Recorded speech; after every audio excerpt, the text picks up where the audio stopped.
لقب جو ہے سرکار وارث پاک نے آپ کو عطا فرمایا تھا۔ اور جو بد مذہب لوگ ہیں، دیوبندی، وہابی، اہل حدیث، قادیانی، جو بد مذہب لوگ ہیں، یہ اس لفظ میں بہت اعتراض کرتے ہیں کہ دیکھیے جو ان پڑھ لوگ ہیں ان کو پھنسانے کے لیے اور اعلیٰ حضرت کی طرف سے بغض و حسد پیدا کرنے کے لیے کہتے ہیں کہ دیکھو اعلیٰ حضرت ان کو کہہ دیا۔ اعلیٰ کا مطلب ہوتا ہے بڑے حضرت۔ تو کہتے ہیں کہ ہمارے نبی صلی اللہ علیہ وسلم سب سے بڑے حضرت ہیں۔ تو گویا کہ بریلویوں نے اعلیٰ حضرت کہہ کر کے نبی سے بھی انہیں بڑھا دیا معاذ اللہ۔ تو مگر انہیں نہیں معلوم اعلیٰ حضرت کیوں کہا جاتا ہے۔ ایسے ایک مولانا صاحب کے پاس ایسی بد مذہب آیا اور کہنے لگا کہ جناب تم نے تو ان کو رسول سے زیادہ بڑھا دیا، اعلیٰ حضرت کہنے لگے۔ سب سے بڑے حضرت تو حضور ہیں، تم نے جو ہے احمد رضا کو اعلیٰ حضرت کہہ دیا، شرک کر دیا تم نے۔ تو انہوں نے اس کو جواب دیا، اچھا بتاؤ کہ تم کس کی تقلید کرتے ہو؟ کہ ہمارے دین کے 4 امام ہیں اور وہ چاروں امام برحق ہیں، ہم سب لوگ جو تقلید کرتے ہیں وہ امام اعظم رحمۃ اللہ علیہ کی کرتے ہیں۔ تو مولانا صاحب نے کہا بتاؤ تم کون سے امام کی تقلید کرتے ہو؟ دیوبندی بھی امام اعظم کی تقلید کرتے ہیں۔ تو وہ کہنے لگا کہ ہم امام اعظم کی تقلید کرتے ہیں۔ تو مولانا صاحب نے کہا پھر تو مسئلہ حل ہو گیا۔ امام اعظم کا مطلب ہوتا ہے بہت بڑے امام۔ امام اعظم کہتے ہیں بہت بڑے کو، امام تو بہت بڑے امام۔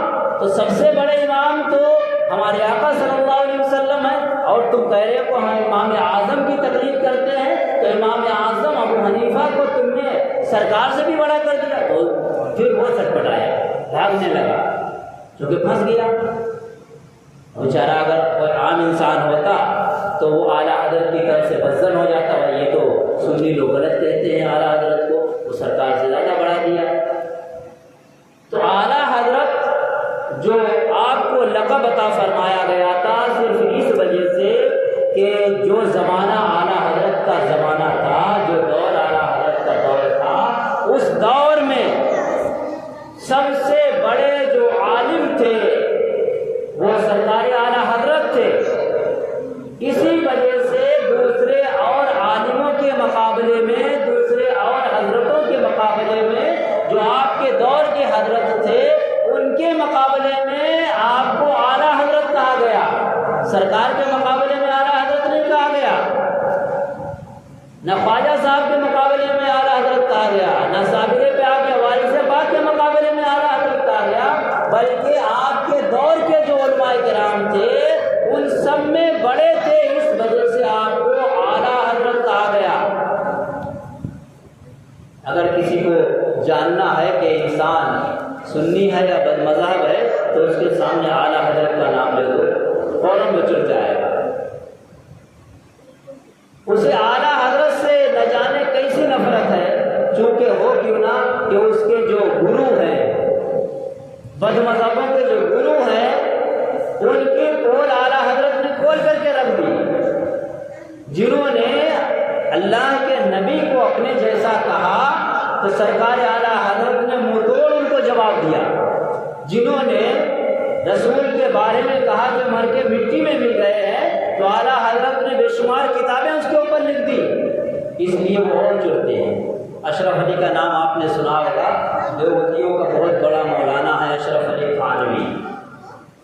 انہوں نے رسول اللہ صلی اللہ علیہ وسلم کے بارے میں نہ جانے کیا کیا چیزیں، اور ان کے مولانا ایک ہیں مولانا زکریا ہیں اور کئی مولانا ہیں جنہوں نے سرکار صلی اللہ علیہ وسلم کے خلاف عبارتیں لکھی۔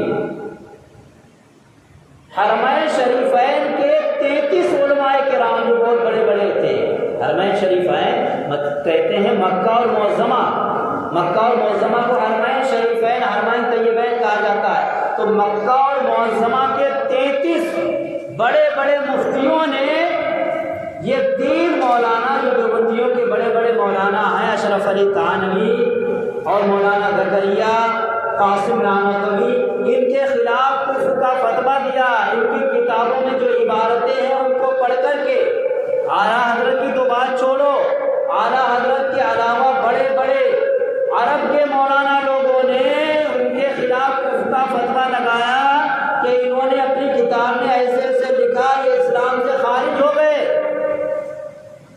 جب سرکار اعلیٰ حضرت رحمۃ اللہ علیہ کی وفات ہوئی تو اشرف علی تھانوی کے چاہنے والے نے، اس کے مرید نے اشرف علی تھانوی سے کہا کہ حضرت مولانا امام احمد رضا بریلی کے جو آپ کے مخالف تھے ان کا انتقال ہو گیا ہے۔ تو اشرف علی تھانوی کہتے ہیں کہ اللہ تعالیٰ ان کی مغفرت فرمائے۔ تو وہ شخص کہتا ہے کہ آپ کو تو خوش ہونا چاہیے، احمد رضا کے انتقال سے انہوں نے آپ کو کافر کہا، آپ کے بارے میں بہت غلط سلط الفاظ استعمال کرے۔ تو اشرف علی تھانوی کا یہ کہنا ہے، اس نے اپنی کتاب میں بھی لکھا ہے، وہ اپنے مرید سے کہتے ہیں کہ اعلیٰ حضرت کے اندر حضور صلی اللہ علیہ وسلم کا عشق اس قدر تھا کہ اگر وہ مجھے کافر نہ کہتے تو خود کافر ہو جاتے۔ اشرف علی تھانوی کہہ رہے ہیں کہ اگر اعلیٰ حضرت میری عبارت کو پڑھ کے مجھے کافر نہ کہتے تو خود کافر ہو جاتے۔ تو اعلیٰ حضرت کا ڈنکا تو پوری دنیا میں بجتا ہے، اور مسلم ہی نہیں غیر مسلم بھی اعلیٰ حضرت کہتے رہتے ہیں۔ تو ہندوستان میں اقبال کا شیمپو ہی دکھاؤ، تو ہندوستان میں اقبال کا شیمپو ہی دکھاؤ، اعلیٰ حضرت کے نام سے چلتی ہیں ٹرینیں، اشرف علی کے نام کا ٹیمپو ہی دکھلا دو۔ تو اعلیٰ حضرت کا نام بے شمار جو ہے غیر مسلم بھی لیتے ہیں، 24 گھنٹے میں 50 بار غیر مسلم اعلیٰ حضرت کا نام لیتے ہیں۔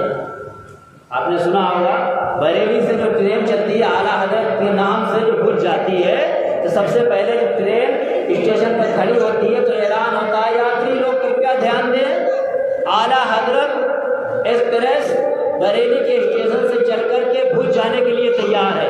اعلیٰ حضرت کا نام لیا، مسلمان نے لیا، اسٹیشن سے اعلان ہوا، غیر مسلم ہی نے لیا ہوگا۔ پھر کہتا ہے کہ ٹرین چلنے کو تیار ہے، اعلیٰ حضرت ایکسپریس، اب اعلیٰ حضرت ایکسپریس چلی گئی، اگلے اسٹیشن پہ پھر اعلان ہوتا ہے اعلیٰ حضرت ایکسپریس آنے والی ہے، پھر آگے اسٹیشن پہ اعلان ہوتا ہے اعلیٰ حضرت ایکسپریس آنے والی ہے۔ تو اعلیٰ حضرت کا نام تو غیر مسلم نہ جانے کتنے مرتبہ لیتے ہیں۔ اشرف علی کا نام کون لیتا ہے؟ کوئی نہیں لیتا ہے، آئے چلا گیا۔ تو اعلیٰ حضرت رحمۃ اللہ علیہ کو پہچاننا بہت مشکل بات ہے، آپ کے علم کی تہ تک پہنچنا اچھوں کی بس کی بات نہیں ہے۔ تقریباً 56 علوم پر اعلیٰ حضرت کو مہارت حاصل تھی، 56 علوم، 56 لینگویج اعلیٰ حضرت رحمۃ اللہ علیہ جانتے تھے۔